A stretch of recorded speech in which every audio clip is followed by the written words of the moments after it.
Hello, everybody, and welcome to Theory into Practice. Today, I am joined by Dillon Taylor. I met him about a year and a half ago now and got to see what he's doing and see what he's all about.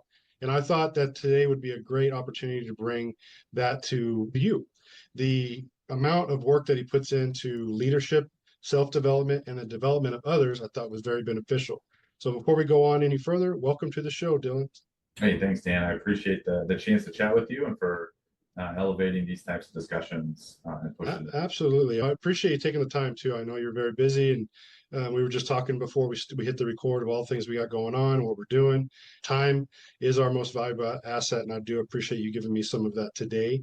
So let's just jump right in and talk about, because you've done some great stuff there with the development of increased engagement of your team, and as it relates to leadership and how you apply certain things in your leadership styles and getting other people to ultimately contribute to the leadership styles themselves. So if you don't mind, just tell people who you are, where you're at, and what you've done to implement this type of leadership and this type of contribution in your organization. Yeah, I appreciate that. I appreciate the kind words. The position that I'm in right now is the Chief of Staff and Senior Counsel in Richmond, Virginia, and I work for Virginia Department of Emergency Management. So we're a state-level emergency management agency. We're about 300 all in, including our adjunct instructors and our part-time teammates, but we sit at about 180 to 200 full-time. We have 7 regional offices across the Commonwealth, and then we have a number of other satellite spaces. We have a hazmat training facility, disaster logistics support coordination center, our emergency operations center for the state. So about 11 or 12 facilities in total. And we can dive into the discussion more on specific topics. But really, I've benefited from amazing leaders in the past. One of my first supervisors that I've worked with for a long time, my background came from the fire department, and my captain was on the special operations team. His name's Brian Gard. He was really the standard of what I wanted to be if I ever had the chance to be in a leadership position. It was really about taking care of people.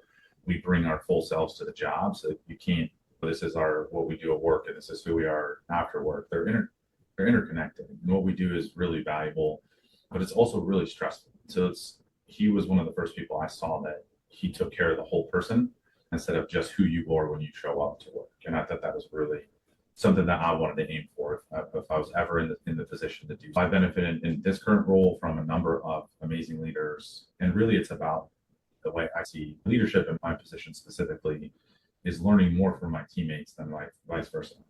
It's asking a lot of questions and understanding. We talk about this every week. We have an agency all hands that we call forum.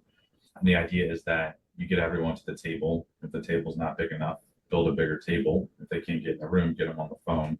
And if you can't get a hold of them, have someone represent their perspectives. The goal is not consensus. The goal is collaboration. We want to avoid groupthink. But what that takes is a lot of willingness to be vulnerable from our teammates. So if our teammates aren't vulnerable and willing to coach and have diplomatic and tactful discussions with me, senior leaders, everybody in the agency, everybody is brought in here for their personality, their attitude, who they are. And I think there's an opportunity that they should be teaching us more than what some would construe in other agencies as a top-down approach. We flipped it on its head. So happy to go into some of those deeper functional discussions, but that's my general take care of the person, the whole person. That involves their family, be willing to have hard conversations, do tactfully and diplomatically, and there isn't anything that we can't do. We're pretty awesome individually, but we're unstoppable together. And that's what I learned from Brian a long time ago. I think that's fantastic, especially the teamwork aspect of it, because team together is definitely better, especially in emergency management. And what we see the most is throughout the profession is that it's usually a person, singular, that's doing the position. And if that, they're maybe not even doing it full time. But when you have a team and you can continue that team growth and you could advance that team and advance the individuals inside that team, it's amazing. But one of the things I'd like to talk about a little bit before we go into some of your techniques for building your team is you as the individual. You can look right behind you there and you got a pile of books. You got some books there that I can tell that you give out to your team. Leaders are readers. So you obviously have a whole bunch of books there that you've read into. How does that contribute to your personal growth and the way you apply your leadership and advance your leadership skill?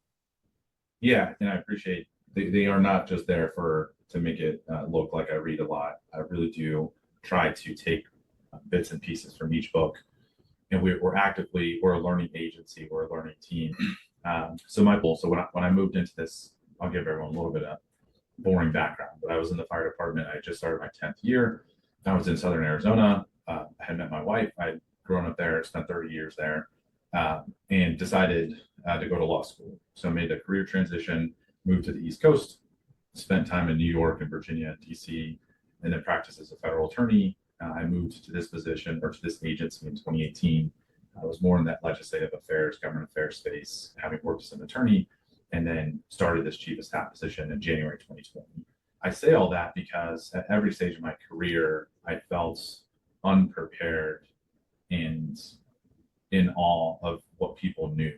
So that was again, my captain or my counterparts or the probationary firefighter that had just started had this wealth of knowledge in this area that I had no clue about.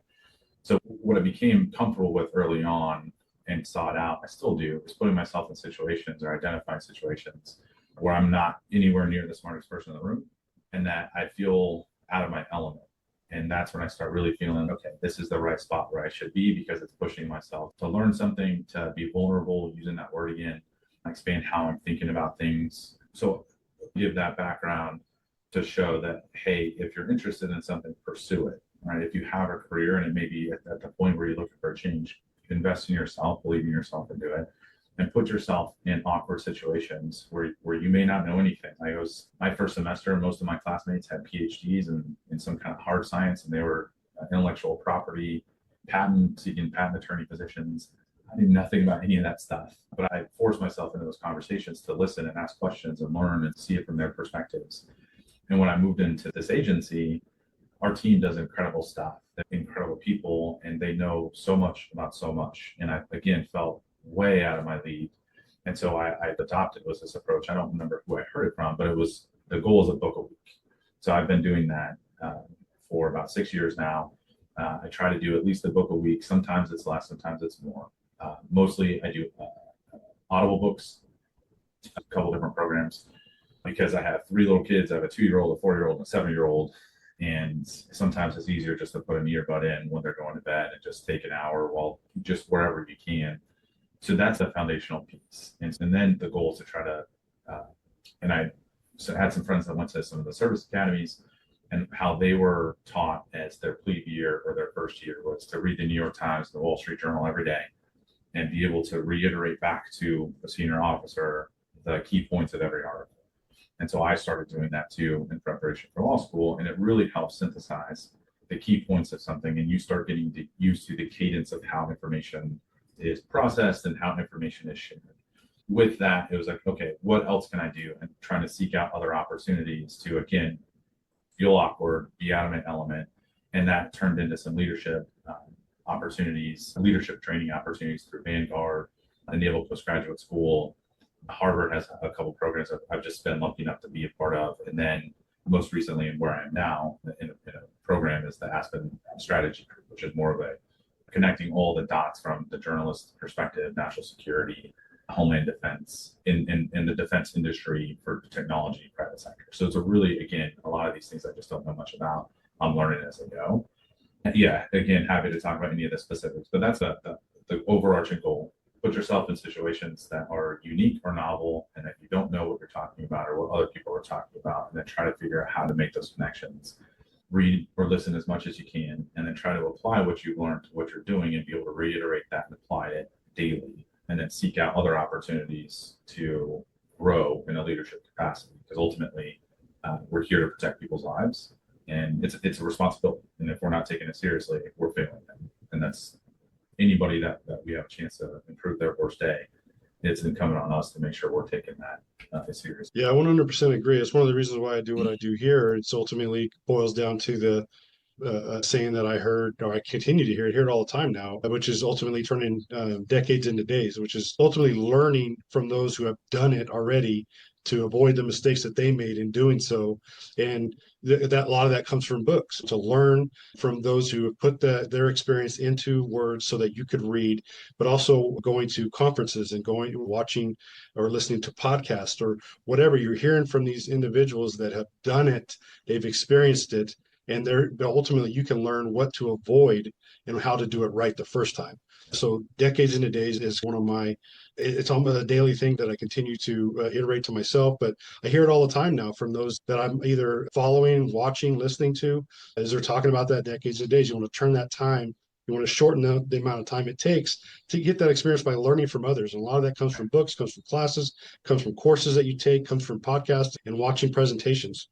And that's an investment that I make in myself as well. Yeah. The time that I put in to either reading, listening to, watching these great presenters who have done it over the decades. And they've turned that they've taken all those mistakes and they've told you how to avoid them That's and how to awesome. do it right. And you just do that and you can basically bring it in today's to get in the experience and the level that you need to be at versus decades of learning and trial and error. So I love that. It's a great practice. I do the same. I'm always either reading, watching, listening to, or attending training. So it's one of those things that I highly value. I wish more emergency managers valued it as well. And it's great to see that someone at your level is doing the same. But one thing I want to touch on, you call yourself a disaster diplomat. What does that mean to you? Yeah. I don't have the elevator pitch dialed in yet, but I'll give you the genesis of it. 2020, we had the opportunity in the Commonwealth to be recipients of those that had been evacuated immediately from Afghanistan, from the airport, and it happened overnight.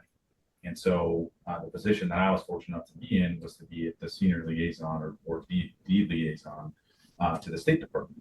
And a senior member of the State Department, and her role took me under her wing. And we had a chance to prove our worth as emergency managers and really deliver, because it can be very nebulous or amorphous for those who may not know what emergency managers do. But really, at the end of the day, and I've shared this with some other folks, is that emergency managers, the easiest way that I can explain it is if you see someone that's walking with a bunch of groceries in their hands and they're walking up to a door, go open the door or offer to take something off their hands, right? Carry a bag for them, open the door, help them get settled, right? That's what we do. And like at the simplest basis, like that is the mission. And then we just scale that. And what I saw in that environment was it was a very clear connection between what we do. And this is again from my anecdotal experience at the state level. There's a million different ways emergency managers operate within a million different environments. This is specific to my experience here. In that moment was that we're pretty similar to the State Department. We have a disparate, diffuse operation across a very large, complex environment in Virginia. They do that at much larger scale globally, but our regional offices could be seen as embassies of diplomacy on behalf of the governor's office or the secretary's office or the state coordinator's office, trying to effectuate policy, build relationships. We don't control the chess pieces nor the board, right? It's an influence profession. And if we're unable to have those conversations, there's a couple different elements, right? If we're not prepared and we don't know our stuff, right? It doesn't matter how amazing you are and how much, if you can't be in the room to help affect that decision. So before you even can apply that, you have to have relationships to be able to be invited in. Right. So you have to build relationships. So what does that come down to? It comes down to conversations like this. It comes down to showing up. Our chief deputy and our state coordinator take that really seriously. Like they take person to person engagements and relationship building very seriously, because it doesn't matter what we know or what we can do if we're not in the room to help. And so that effort showed that the closest analogy I could find to what we do would be something in the diplomacy space. And disaster diplomats was an easy way to describe it. That what I see in this is just it doesn't represent any other people's views or except for my co-author, Carrie Speranza, but it's not on behalf of my agency or anything like that. But when people have their worst day, our job is to have the relationships, to be in the room, and then the knowledge and the connections of how, at least from our side, public administration under pressure operates. What levers of government can you pull to help navigate or change the course of this incident? If you don't know those things and you don't have relationships, or one of those things are missing or lacking, it becomes very hard to make someone's worst day better. And so that's the disaster diplomat concepts. We're still fleshing that out. We got some good feedback on our article. Some people disagreed, which is great. We were trying to create dialogue and offer a different way to look at it. I don't think we're lost as a profession. I don't think that the industry, I've heard this identity crisis piece. I don't think it's true. Again, I'm not diminishing anyone's experience or perspective on this or opinion, but I truly think we know who we are. We're just looking for a different way to explain it. And I think that might be something that we're going to face for a long time because it's a really gray industry. It's not black or white, but maybe this is one way to help people explain what we do and something that's analogous to what they may have a concept of, which is how diplomats work. I need to memorize an elevator pitch to be able to say it more cogently, but that's Well, I love the overall concept of what you're saying, and what boils down to what I say all the time when it comes to being an emergency manager is ultimately be the best part of someone's worst day. That's really what it is. Your goal is to be the best part of someone's worst day. They're having the worst day of their life, and you come in there and you support that, and you coordinate and you give them the things that they need to feel better in that moment, knowing that it's not the end of the world.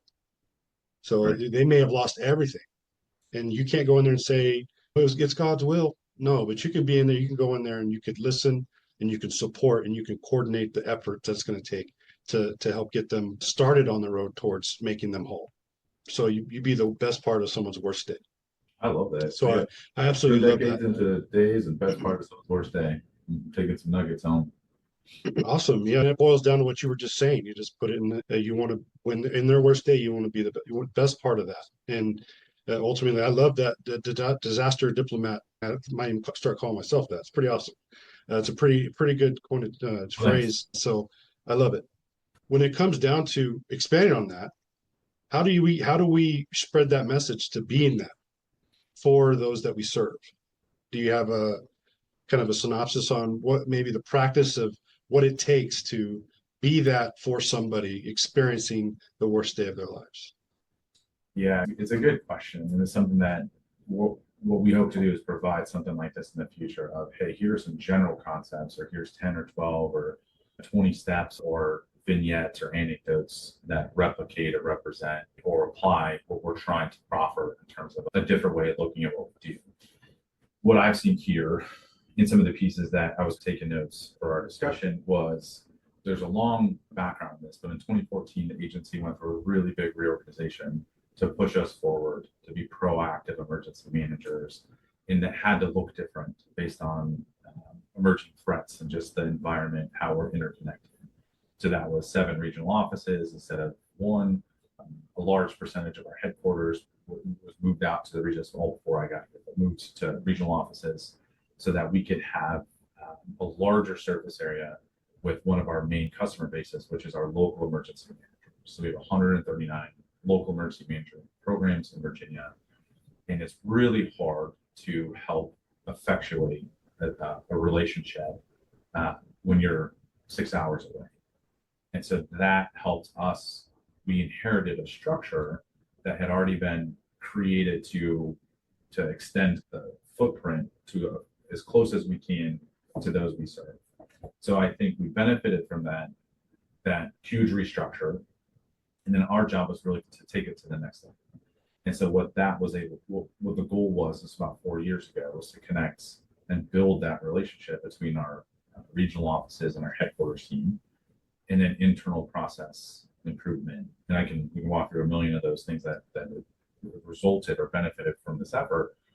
But ultimately during COVID, and we had dozens of incidents over a 24, 36-month period, it was process improvement and culture enhancement within the agency. And it involved lots of surveys. We do an agency all hands every week. We've done 190 of them. We do an all Commonwealth meeting every week. We've done 190 something of those. Now, that's not including disasters. So then you throw another couple hundred on top of that. Really building out SharePoint, building out the teams, and our website doesn't crash anymore.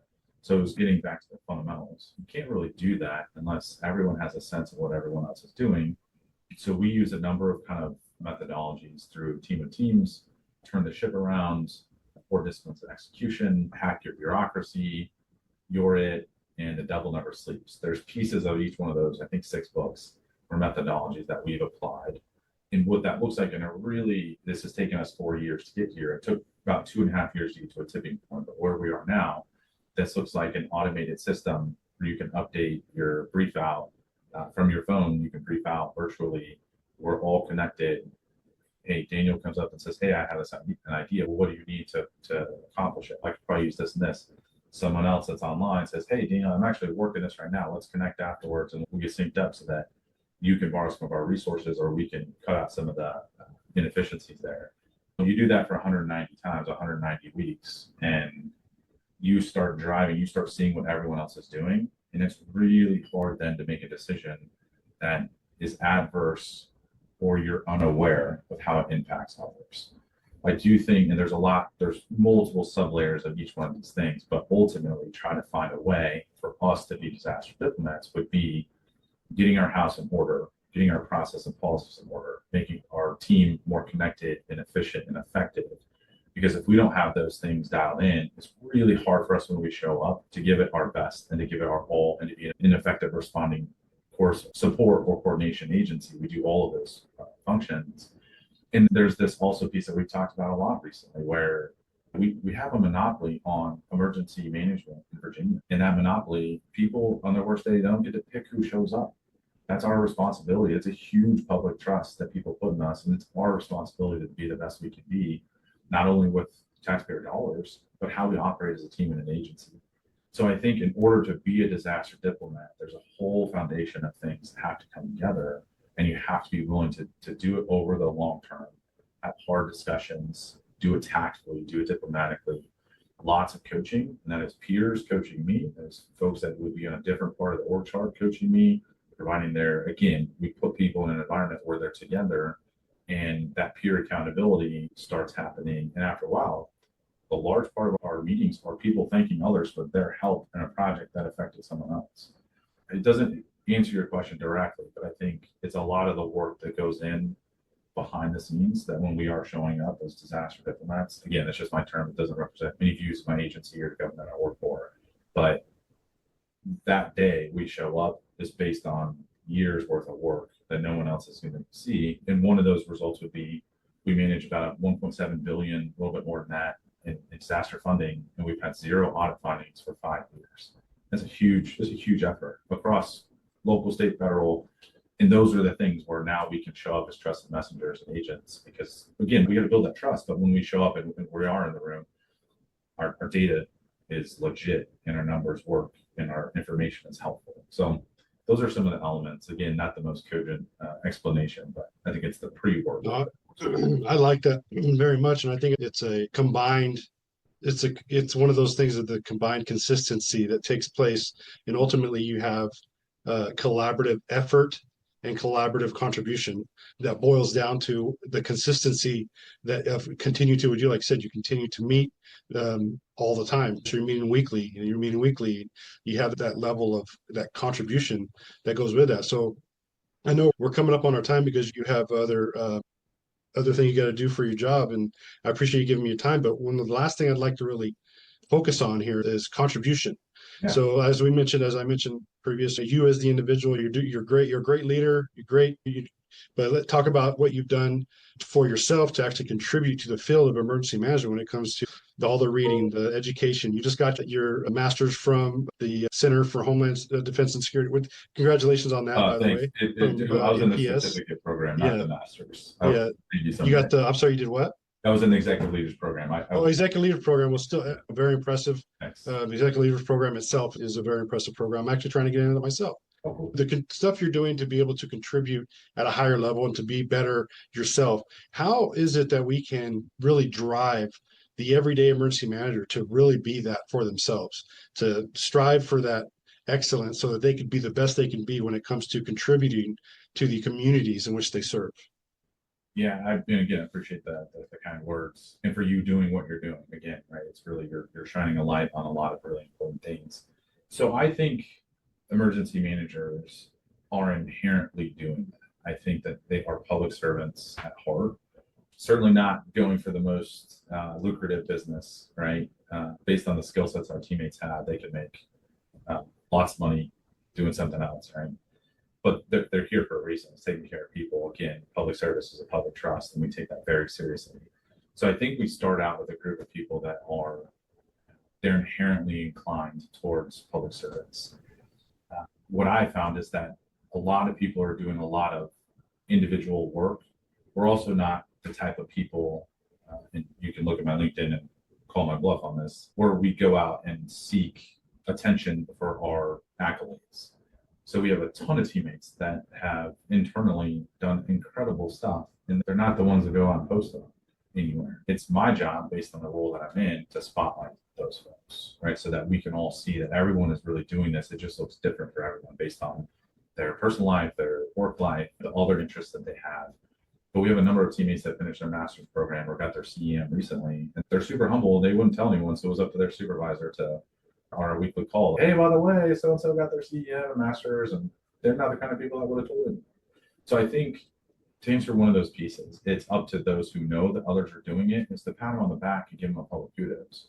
Some people don't like that, but I really do think it shows everyone, especially for our internal community and emergency managers, that people are doing this. It's just, I think there's a humility involved, that they're not out there bragging about it. I think the other piece, in order to be able to do those things, is that the recognition that we work in a VUCA environment, volatile, uncertain, complex, and ambiguous, and it's really hard to do a traditional education pathway or seek classes, because we're always having to cancel or do something, or something pops up, or we're responding. So there's an element inherent, again, use that word, to our career and what we do, that makes it really difficult for people to take a track. And I'm going to do the 6-month course every Wednesday at, from noon to 4. It just doesn't end up working out that way. So I think our job then becomes, in positions where we can help clear the path, is really make that a priority. Hey, this is part of your job. Put it on your calendar, clear out time, because you're benefiting the agency and who we serve by you doing this and taking this extra class or leadership opportunity. So there's some of those pieces, right? I think they're public servants at heart. They're trying to do it, but our environment and work that we do makes it hard.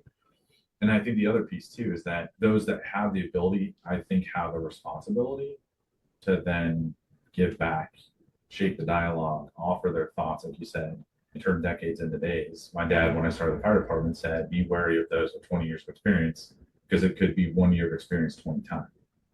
So I do think that it becomes, okay, once you feel like, okay, put yourself in a soccer situation, you're trying to learn, once you get your legs under you, and you start, okay, maybe there's a mentor or someone that works on your team that you can start coaching.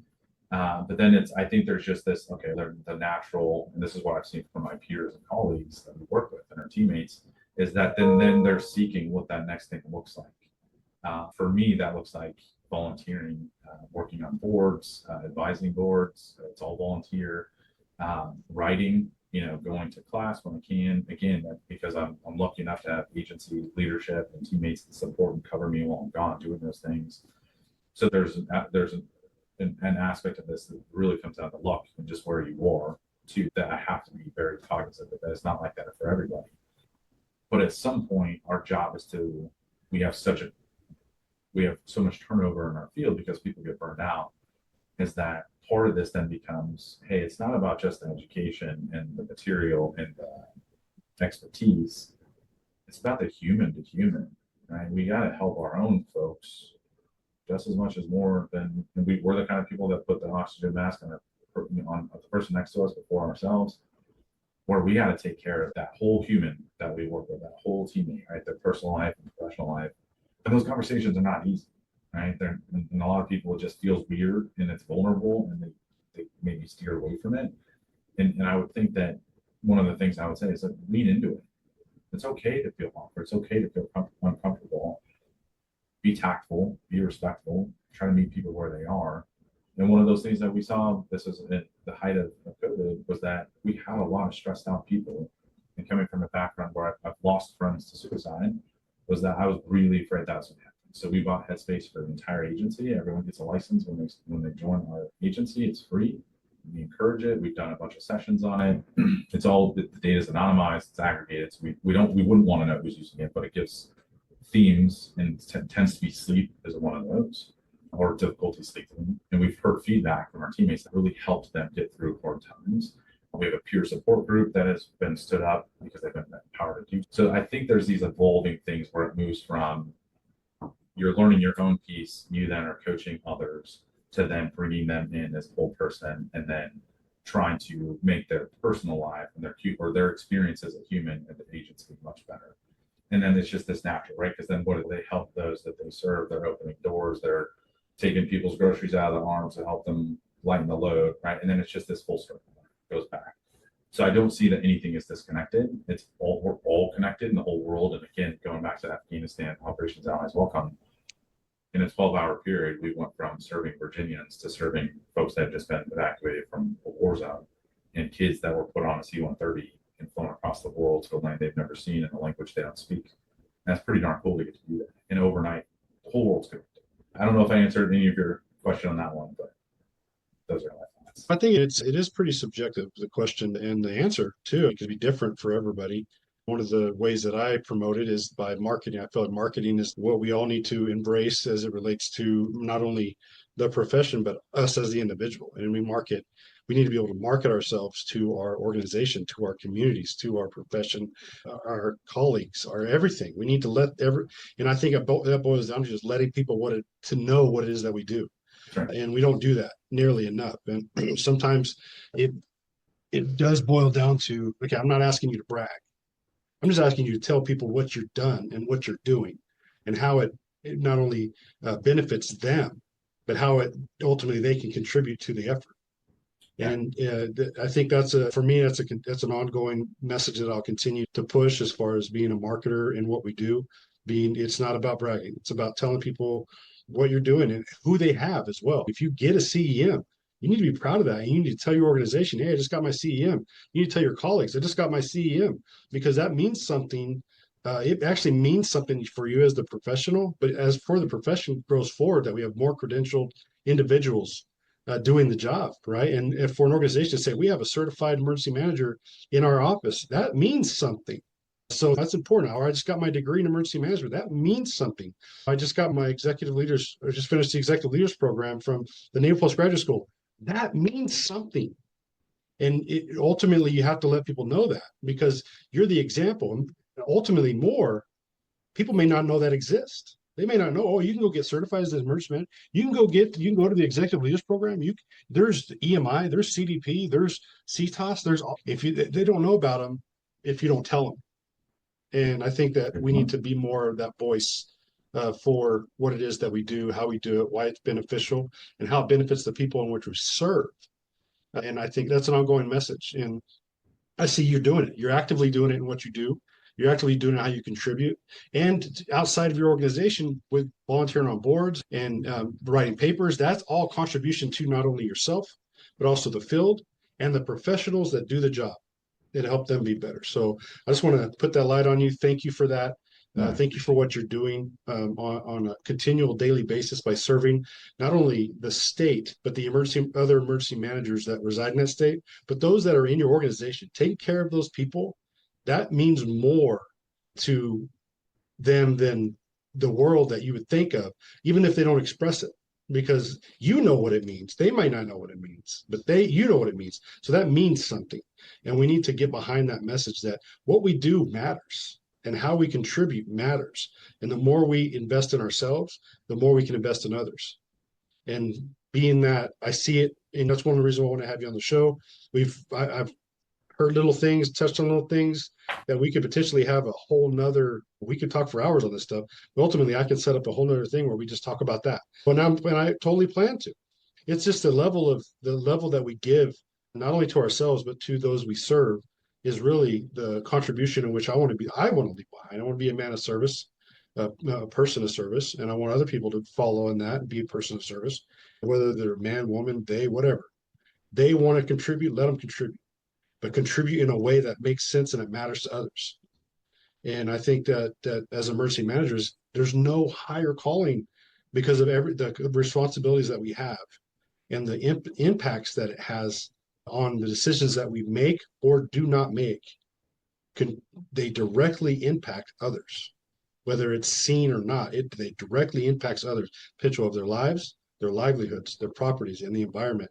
And there's no other greater calling than being a great emergency manager. Not to be just an emergency manager, to be truly great at it. Yeah. So I appreciate that. I I love that. appreciate you, and I No, appreciate you taking the time. I know I wish I had more of your time because I know you got to go. But ultimately, I wish I had more of it. I will be making more time to where you do have more time that we can talk longer and potentially even get you on, do a presentation for us in another area. Okay. But thank you so much for taking that time. No. Thank you for your contribution. Thank you for the insights that you've shared today. I'll leave you with the final word before I close out. No, that's amazing. I really appreciate all that. I would just, anything that sounds like it's an accomplishment, I'm just lucky because I have an awesome team and an organization that supports that kind of stuff, covers for me when I'm out and doing stuff. And they're probably over it by now. So you should interview some of them. They might give you a different perspective. But just put it out there if anybody ever wants to chat or listen to one of our calls or do anything, you can find me and reach out. Or Dan, if you want to share my contact info. We're all in this together, right? So we just have different shirts on. So or different logos on our shirt. So however we can help give it back to the team. But Dan, I appreciate everything and you putting this together. Absolutely. So for all those who are listening, watching, I'll definitely put his LinkedIn bio and stuff inside the just description. So if you're driving down the road listening to this, you can always go there and you can grab that and connect as well. I'll also put some other links to just some other things that you can look at there. My goal here is ultimately to bring advancement into you as the individual and to the profession overall. So my goal is to meet that, and my ongoing message is far from being over. I am Dan Scott. Let's get better. Let's do it together. I'll talk to you next time.